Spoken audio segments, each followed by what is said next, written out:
こんにちは、若林よしこです。今日は押し花の石鹸の作り方についてご説明します。押し花の石鹸はもちろん使うこともできますし、洗面台などに置いたらお花が咲いたようにとても綺麗です。また、作っている途中も香りにとても癒されますので、ぜひ作ってみてください。まず今日は石鹸。これはちょっと私はミニサイズの石鹸を用意しました。ピンセットと比べてみられるとわかると思うんですが、ミニサイズのものを用意しました。ピンセット、レジン、ハサミ、ちっちゃい石鹸を作りますので、この押し花用意しました。和紙は目の粗いもの、こんな感じのもの、あまり粗すぎてもいけないと思います。このぐらいのものがいいと思います。これだけを用意します。それとティッシュをたくさん今日は使います。では早速やってみます。まず石鹸ですけども、今日は3タイプ全然違うものを用意しました。今からこの丸いのでちょっと作ってみたいと思います。まずこの石鹸が決まったら押し花を置いてデザインを決めてみます。どうしようかな。で、今結構青いお花が人気があるというふうにみんなそんな話をしてくれます。やっぱり暑くなってきたせいでしょうね。夏の暑い時にはやっぱり涼しげな花が人気なのかなと思います。こんな感じであまり凝らずにサクッて仕上げた方が爽やかかなと思います。と言いつつもたくさん置いてしまってますが、こんな感じでデザインが決まりました。では今からこれを貼り付けていきます。こんな風な感じのデザインに決めました。はい。では今からやります。一旦これを外します。なので少し変わるんですが、どうしてもこのデザインがいいなと言われる方はカメラとかで撮っておくことをお勧めいたします。先ほど説明した塗り状になっているレジンの方を手に少し取ります。軟膏を塗る程度で構いませんので、こうやって塗ります。下にアレンジしたいものからこう貼っていきます。これをまず貼りました。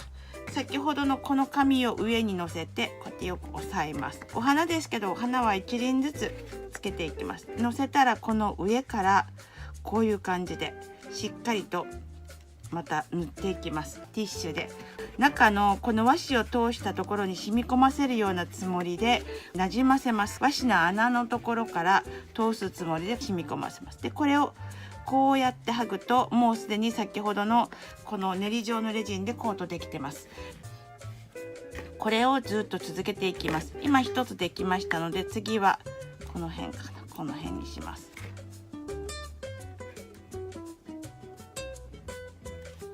にまた同じような繰り返しでここのところに上からこうやって塗ります。そしてまたティッシュをこういう感じでかけます。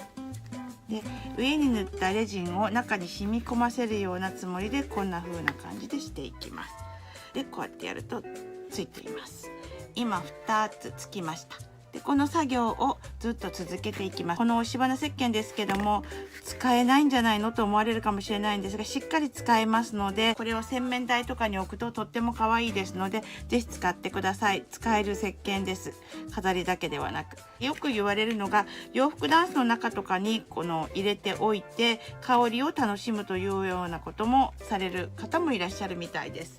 石鹸どこのお家でも眠ってたりとかしますので、簡単にこうやって可愛い石鹸にされるといいと思います。作られる時も石鹸の香りでちょっと癒されながら楽しみながらできると思います。最後にしっかりとこのレジンをまた塗ってやります。また拭き取ります。使用されることについてですが、すぐに使ってしまうとこのレジンがよく固まっていないので、1日ぐらい経ってから使用されるといいと思います。でこれをこんな感じで出来上がりました。